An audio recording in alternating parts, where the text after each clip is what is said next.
It happened. Alright, starting on Nimbus LE in our first semifinal today. At the top right side of the map, representing Fnatic, it is Harstem. Might have to, you know, take a qualification selfie here pretty shortly. Again, one best of 3 away from qualifying for the group stages of the Hong Kong eSports second annual tournament. Once again, winners of this qualifier will be playing anywhere from August 5th to August 10th, most likely one of the first 2 dates, August 5th and August 6th. So we'll kind of keep tabs on that. Again, be sure to follow the stream at twitch.tv/CheeseheadLogic, as well as also Dex Vitality to be, you know, updated. Feel free to check out the Team Liquid, etc., etc., etc.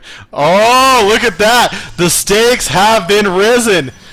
Loser has to approach a girl and get a number. Oh, baby, dog, talk about something that might be a little bit hard for some gamers here, man. They can some of these guys can get to GM, but man, going up to a girl, you got to have some sick APM. You got to have some, you know, quick reactions.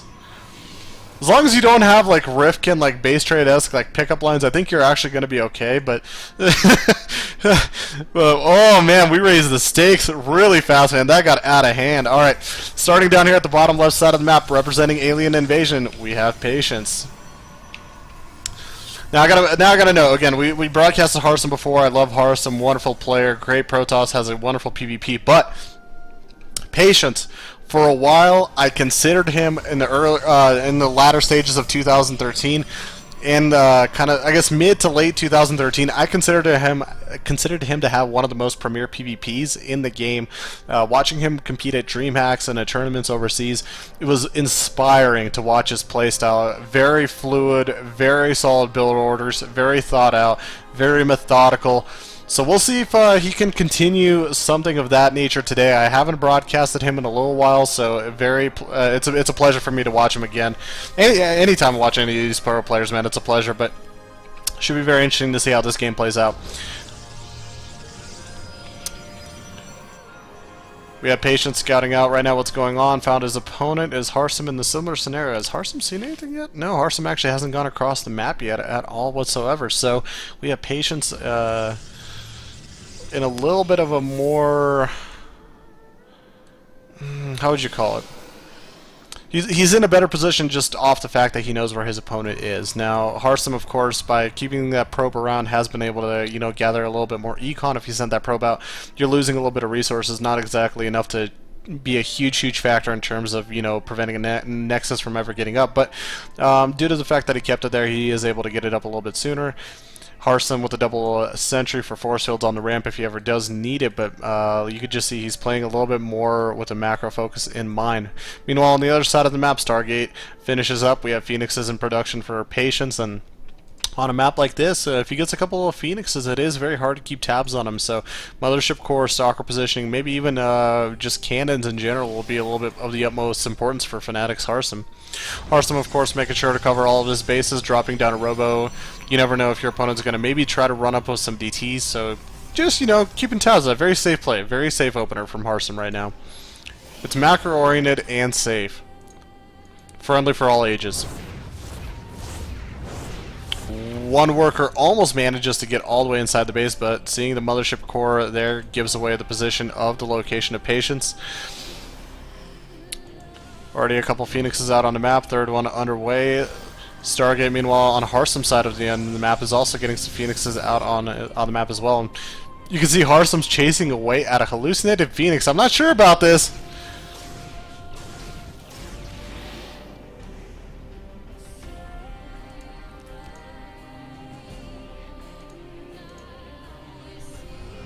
Well, Harstem for the time being should have a little bit of an opportunity to take the worker lead as he's working off of 2 Nexus. Patience right now is already starting to split up his workers across his building natural.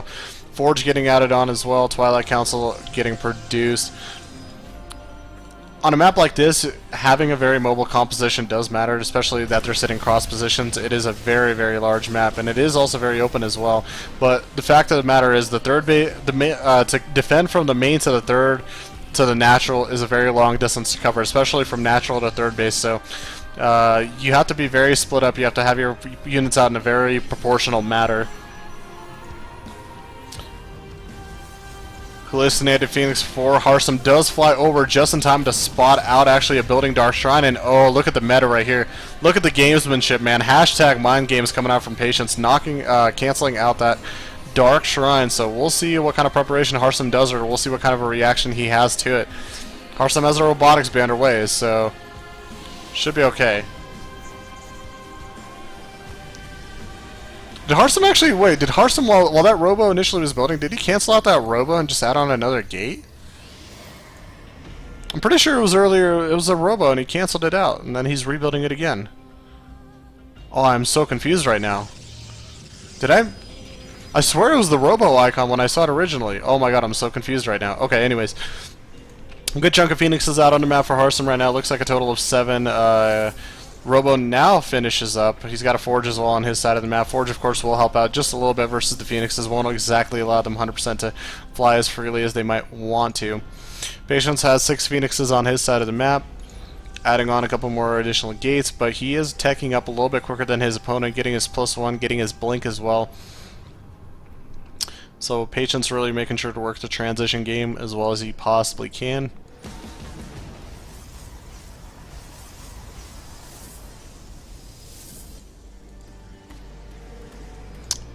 Harstem sends out the fleet.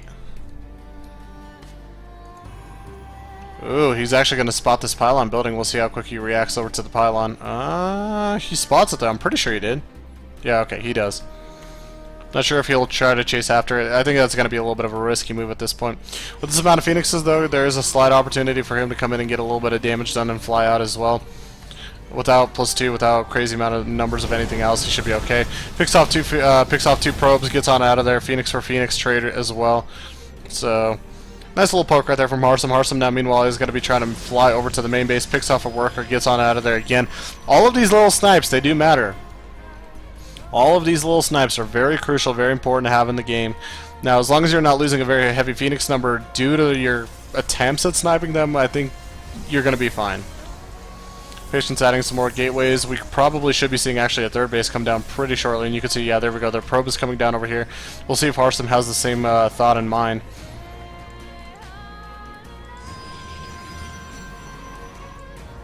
Harstem flies over to the third base location, spots that there is indeed a third base.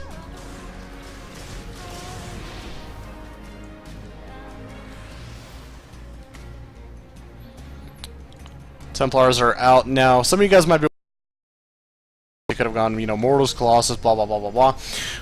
Well, the thing about heavy Phoenix numbers, then you have 2 ways of dealing with them, with Templars. One, you could feedback them, of course, the energy. It will wipe out a Phoenix army in moments as long as you have a lot of energy, and you can see he's being very patient about forming them into the option number 2, which is Archons.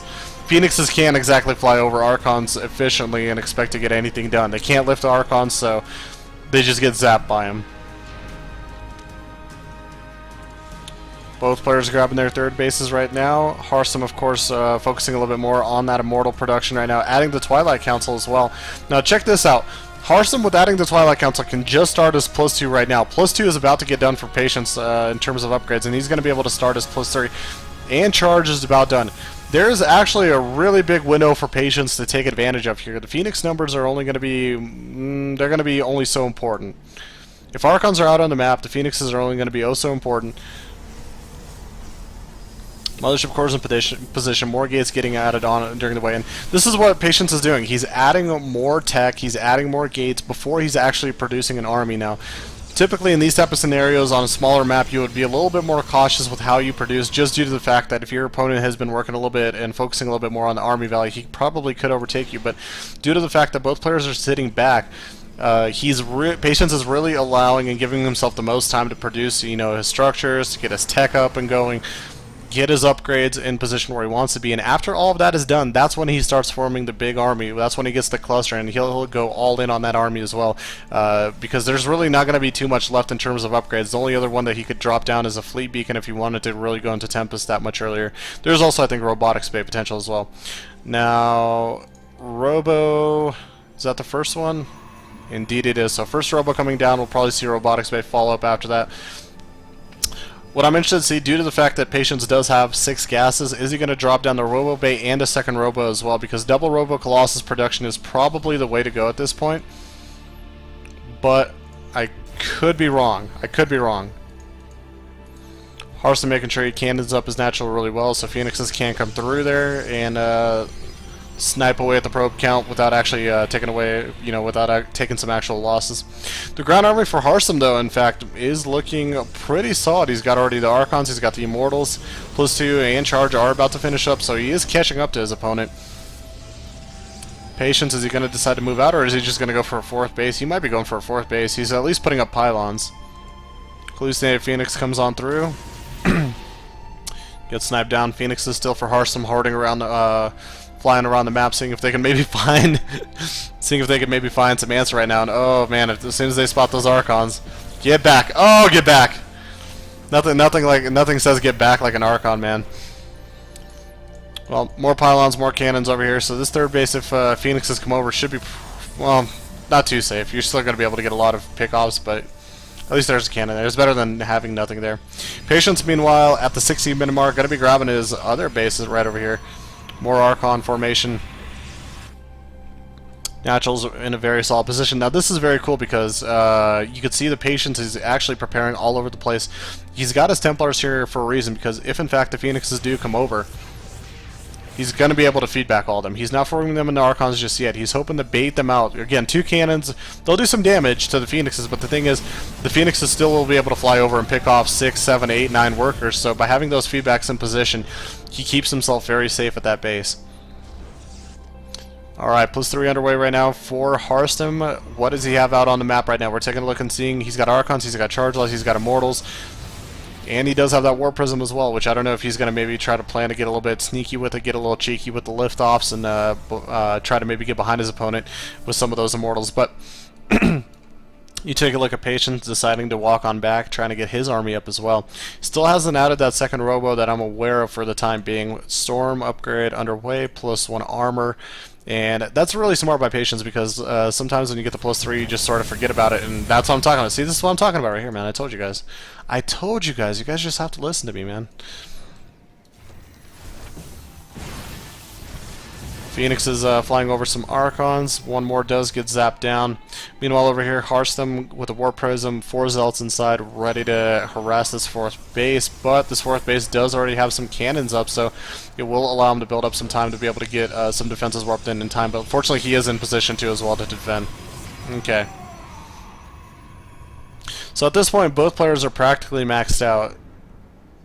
This is that type of scenario where you're maxed out. You might want to waste some Zealots if you're Patience, just to be able to go into, maybe a different route. He's getting the Robotics Bay finally. I still want to see a second Robo Bay from him to start producing more Colossus, but back inside the main base, Cannon's going to be holding off the fight for the time being. Stalker's going to help out as well.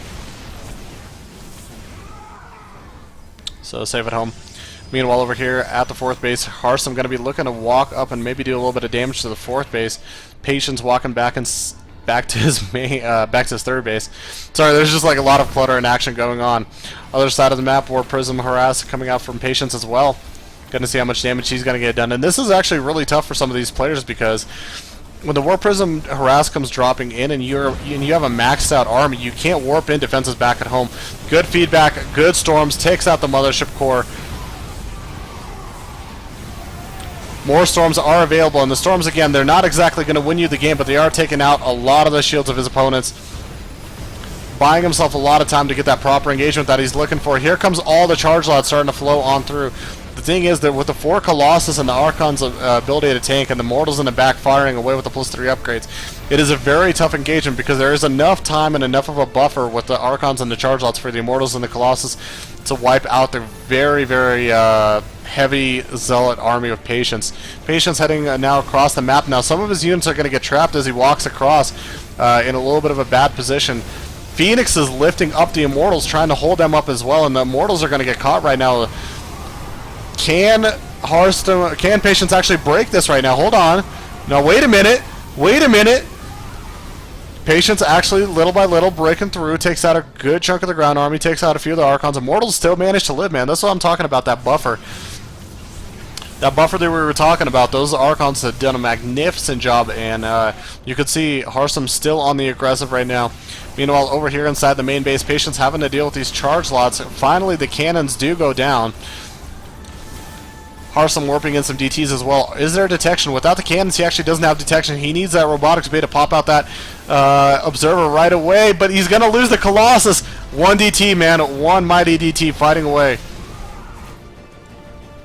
The chase down still continues on the other side of the map. Look at Harstem's main army, man. It looks so damn buff right now. It looks like Slivko.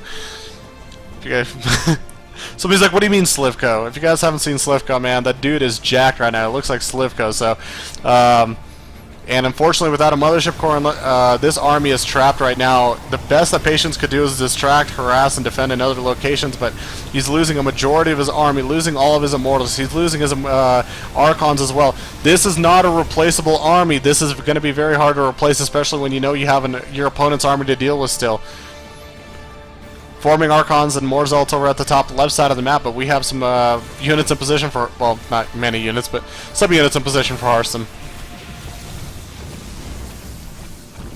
Archon attempts to form, will get destroyed before he's got a chance to actually do so. Harstem up, 177 supply, no third base for Patience, fourth base up for Harstem, nice and healthy. And you take a look at Harstem, he's looking maybe to continue this game in a different tech route, dropping that fleet beacon, adding another Stargate. Could we see carriers? No, we probably won't see carriers. Could we see Tempest? Yes. Carriers are a little bit of a fun golden armada pipe dream sometimes when you look at the Protoss, especially in PvP. It's a lot. You get a lot more use out of Tempest just due to the fact that if you have a good ground army that really is intimidating to engage, the Tempest can work their way and slowly start stabbing away the army. Now we got a big engagement right here as well. Once again, the Archon's doing a wonderful job of buffering Colossus, just ripping absolutely everything apart in the back. Charge lots are trying to become a part of the engagement, but not enough grit, not enough might in Patience's army. Game 1 going to Harstem. Beautiful play game right there by Harstem. Just absolutely beautiful.